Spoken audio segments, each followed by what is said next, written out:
Let's look at communication of deficiencies in internal controls. So it's the auditor that communicates the deficiencies in internal control. Yeah, the auditor will first evaluate the internal controls of the entity and then see what's not working as expected. Then the auditor will have to communicate what's wrong with the internal controls to management and those charged with governance. So this is according to ISA 265, communicating deficiencies in internal control to those charged with governance and management requires the auditor to communicate in rating. So the auditor has to rate the significant deficiencies to those charged with governance on a timely basis in a management letter.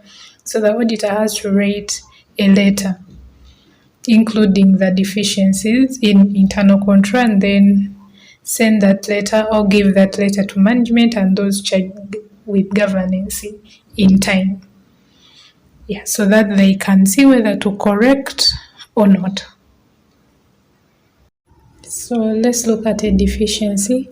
How do we know that a deficiency exists in a control? So a deficiency exists when a control first is unable to prevent, detect, or correct misstatements in the financial statements on a timely basis. Like when it can't detect that these sales that were recorded did not actually occur. It cannot detect that the sales that were recorded are not correct, the sales figures, they're not accurate. So it means that there is something wrong with that particular control.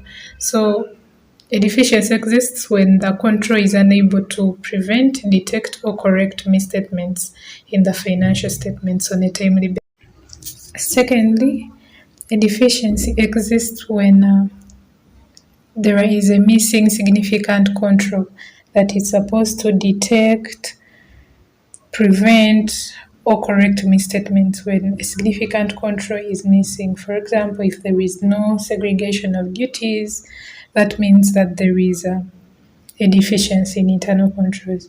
So those are the two circumstances when the control that is existing cannot prevent or detect and correct misstatements, or when there is no particular control to detect, prevent, and correct misstatements.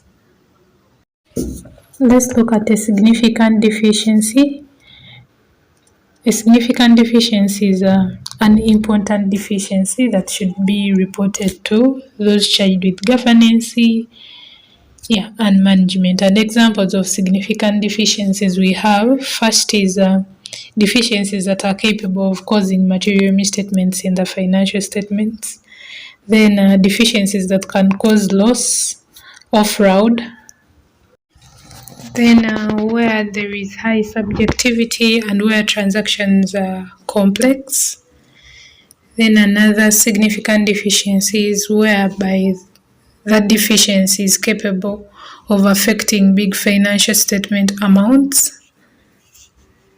Like maybe it's capable of affecting sales, purchases, stuff like that, assets. Then where there is high volume of activity, when there are very, very many activities, there can be a significant deficiency. Then things with related parties like assets and depreciation, receivables and provision for bad debts. Then interacting with other deficiencies in internal control. Therefore, the auditor should prepare a management letter to management and those charged with governance, and that letter should describe the deficiency and the potential effects or consequences of that deficiency. Then the auditor should also write the recommendations. Yes, something that the organization can do to overcome those deficiencies or to improve the system.